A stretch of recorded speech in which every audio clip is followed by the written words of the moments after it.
सदन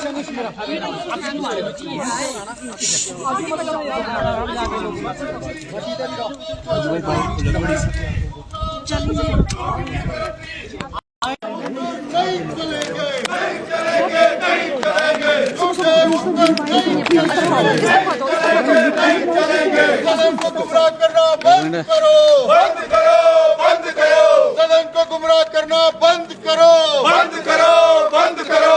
झूठे उत्तर नहीं चलेंगे, नहीं चलेंगे, नहीं चलेंगे। झूठे उत्तर नहीं चलेंगे, नहीं चलेंगे, नहीं चलेंगे। पहला बजट झूठ की गारंटी, पहला बजट झूठ की गारंटी। दूसरा बजट लूट की गारंटी, पहला बजट झूठ की गारंटी। दूसरा बजट लूट की गारंटी। झूठे उत्तर नहीं चलेंगे, नहीं चलेंगे, नहीं चलेंगे। झूठे उत्तर नहीं चलेंगे, नहीं चलेंगे, नहीं चलेंगे। सदन को गुमराह करना बंद करो, बंद करो, बंद करो। सदन को गुमराह करना बंद करो, बंद करो, बंद करो। पीछे रहो, पीछे रहो, पीछे रहो। इतना ही, इतना ही, इतने इतने बस, आगे मत, ज्यादा मत।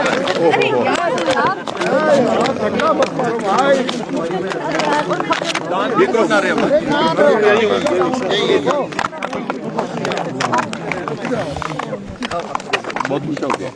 विपक्ष ने सदन से वॉकआउट किया है, अंदर चर्चा का उत्तर तो दिया जा रहा था, फिर वॉकआउट करने की क्यों स्थिति पैदा हुई? वर्तमान मुख्यमंत्री को मालूम नहीं क्या हो गया कि जितना झूठ बोल सकते हैं सदन के अंदर, जितना गुमराह कर सकते हैं सदन के अंदर, सदन के बाहर, वो करने की कोशिश कर रहे हैं। आज बहुत महत्वपूर्ण प्रश्न था कि हिमाचल प्रदेश, इस छोटे से प्रदेश में भारतीय जनता पार्टी की सरकार के दौरान दो बहुत महत्वपूर्ण प्रोजेक्ट मिले हैं इंडस्ट्रियल सेक्टर में। एक बल्क ड्रग फार्मा पार्क और दूसरा मेडिकल डिवाइस पार्क। और उस वक्त as industry minister Vikram Singh ji और पूरे अधिकारियों ने इनके साथ मिलकर के इन दोनों प्रोजेक्ट को, क्योंकि पूरे नेशनल लेवल की बीडिंग हुई थी, उस सारी इस प्रक्रिया में भाग लेते हुए बहुत मेहनत के साथ ये प्रोजेक्ट हासिल किए। जब आज माननीय सदस्य विक्रम सिंह ठाकुर जी ने प्रश्न का उत्तर पूछा तो मंत्री महोदय कुछ और कह रहे थे और मुख्यमंत्री उनके विपरीत कुछ और कह रहे थे। पहला तो प्रश्न ये होता है कि जब मुख्यमंत्री के सामने मंत्री सदन के अंदर कह रहे हैं कि हम चाहते हैं कि स्टेट इस प्रोजेक्ट को ना चलाए और स्टेट के बजाय जो है जो नेशनल बिडिंग हुई है उसी प्रोसेस में आगे बढ़े, लेकिन सरकार इस बात को लेकर के मुख्यमंत्री जी को इशारा करते उन्होंने कहा कि मुख्यमंत्री जी ये चाह रहे हैं कि स्टेट इसको करे। स्टेट की क्या स्थिति है? क्या स्टेट इस तरह के प्रोजेक्ट लगाने के लिए कानून और नियमों के मुताबिक उसको इजाजत केंद्र सरकार से लेनी नहीं पड़ेगी?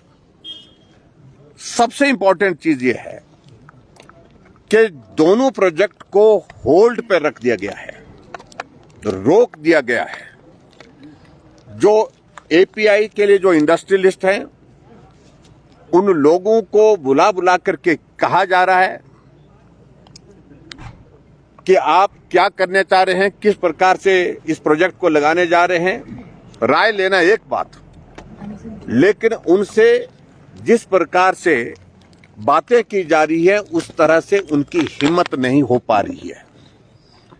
जो आज कह रहे हैं कि हम अपनी कंडीशनों पर लगाएंगे, अपनी कंडीशन का अभिप्राय क्या है? मेडिकल डिवाइस पार्क के लिए भूमि समतल करने का वहां पर काम चला है, कौन लोगों को ठेका देने के लिए कहा गया है, किसको मिट्टी उठाने के लिए कहा गया है, किसको साइट डेवलप करने के लिए वहां पर दबाव डाले जा रहे हैं। ये बातें छुपी हैं क्या? इसलिए तो हिमाचल प्रदेश से इंडस्ट्री भाग जा रही है। और यही स्थिति जो है वो हमारे बल्क ड्रग फार्मा पार्क की, जो भी उस सेक्टर में जो उस एपीआई के जो इंडस्ट्रियलिस्ट हैं जो लगाना चाहते हैं, यूनिट लगाना चाहते हैं, वहां पर इन्वेस्ट करना चाहते हैं, उनके सामने जिस प्रकार के प्रस्ताव रखे जा रहे हैं उन प्रस्तावों की परिस्थिति ऐसी है कि कोई हिम्मत नहीं जुटा पा रहा है। हकीकत यह है। और इसलिए अपनी शर्तों का मतलब मुख्यमंत्री जी स्पष्ट करें।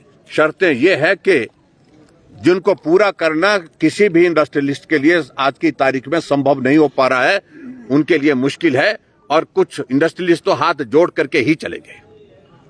और यहां तक परिस्थिति हिमाचल प्रदेश में, मैं पहले भी कह रहा था आज कि हिमाचल प्रदेश में इंडस्ट्री का पलायन क्यों हो रहा है। बड़े बड़े यूनिट पीएनजी जैसे वो हिमाचल छोड़ करके जा रहे हैं। बहुत सारे यूनिट चले गए, उसकी वजह क्या है? और जहां हिमाचल की हितों की बात है, जब नेशनल लेवल पर बीडिंग हुई तो बीडिंग का मतलब होता तो कंपटीशन होता है। कुछ जगह रिलैक्सेशंस देनी पड़ेगी आपको और कुछ जगह छूट देनी पड़ेगी, तभी जाकर के कंपटीशन में आप स्टैंड करेंगे।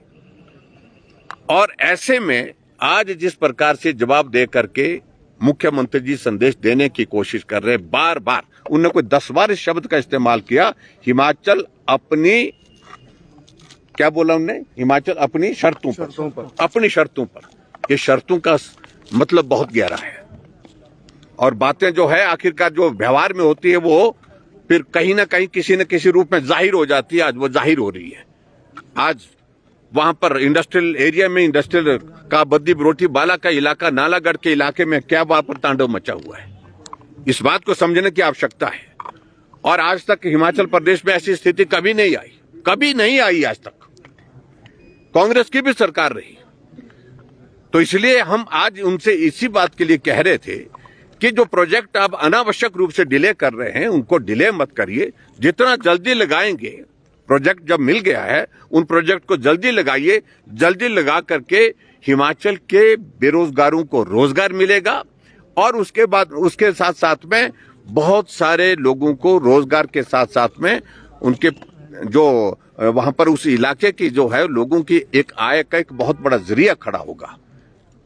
इसलिए आज जब सदन में हमने इस प्रश्न का उत्तर ठीक प्रकार से चाहा था, उस प्रकार से मिला नहीं, और जब नहीं मिला हम बार बार आग्रह करते रहे, अध्यक्ष महोदय जी ने इजाजत नहीं दी और अंततः हमने वॉकआउट किया है। सर, गणती पत्र और घोषणा पत्र को लेकर भी मुख्यमंत्री ने कहा कि अलग-अलग। देखिए, ऐसा है ना, कितना झूठ बोलने की, जब मुख्यमंत्री जी इस बात का जिक्र कर सकते हैं, जब मुख्यमंत्री जी इस बात का जिक्र कर सकते हैं कि मुख्यमंत्री निवास पर हमने लोगों को बैठने के लिए एक जगह बनाई, उसमें छोटी सी एक पट्टिका हमारे नाम की लगाई गई, और वो लगती भी है।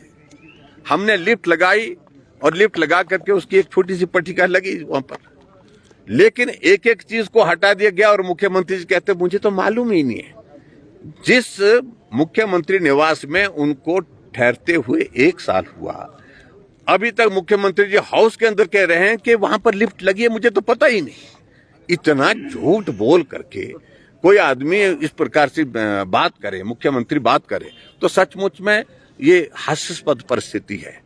बात कही कि हम उनको रिस्टोर करेंगे, हम उसकी जांच करेंगे, लेकिन किसके आदेश पर हटाई गई है? पहले तो प्रश्न यही होता है। बाकी मंत्रियों की, पूर्व मंत्रियों की, विधायकों की पट्टिका तो तोड़ी जा रही है, उसके बारे में तो उन्हें आदेश किए, लेकिन जहां मुख्यमंत्री निवास पर ही ये हो रहा है, तो क्या स्थिति है आप समझ सकते हैं। एक बात ये, जो गारंटी वाली जो बात आज आपने कही, आज पिछले कल उन्होंने कहा सदन के अंदर कि हमने नौकरियां नहीं कहा है, 1 लाख नौकरियां नहीं कहा है, हमने 1 लाख रोजगार कहा है। आज और सरकार के नहीं, उन्होंने कहा कि वो प्राइवेट सेक्टर का हो सकता है, किसी भी तरह का रोजगार हो सकता है, इस प्रकार की हमने बात कही है। हमने वहां पर कल डॉक्यूमेंट प्रस्तुत करने की कोशिश की, लेकिन उन्होंने कहा ये जो है ये सत्य पर आधारित नहीं है, ये तो है वो फेक है। फेक करके उन्होंने इस प्रकार का कहा कि ये गलत है। आज हमने उनका घोषणा पत्र लाया, और वो घोषणा पत्र विधिवत नियम के अनुसार हमने सदन में ले करने के बाद स्पीकर साहब ने उस घोषणा पत्र को मंगवाया अपने चेयर पर, और वहां उन्होंने वही पंक्तियां, वही शब्द पढ़ करके सुनाए, और जिसमें कहा कि 1 लाख सरकारी नौकरियां दे दी जाएंगी। ये शब्द है 1 वर्ष में, ये लिखा हुआ है। तो ऐसे में फिर कौन झूठ बोल रहा है? और उसके बाद बोल रहे थे कि ये तो घोषणा पत्र है, हमारा गारंटी पत्र और है। ये गारंटी पत्र और है, घोषणा पत्र और है। गारंटी पत्र का भी हम अध्ययन करेंगे। कितना झूठ बोलेंगे। हिमाचल के इतिहास में आज से पहले जितने भी मुख्यमंत्री रहे कम से कम खुलेआम कैमरे के सामने लोगों के सामने इस प्रकार का झूठ कभी नहीं बोला गया जो वर्तमान मुख्यमंत्री जी कर रहे हैं। Thank you.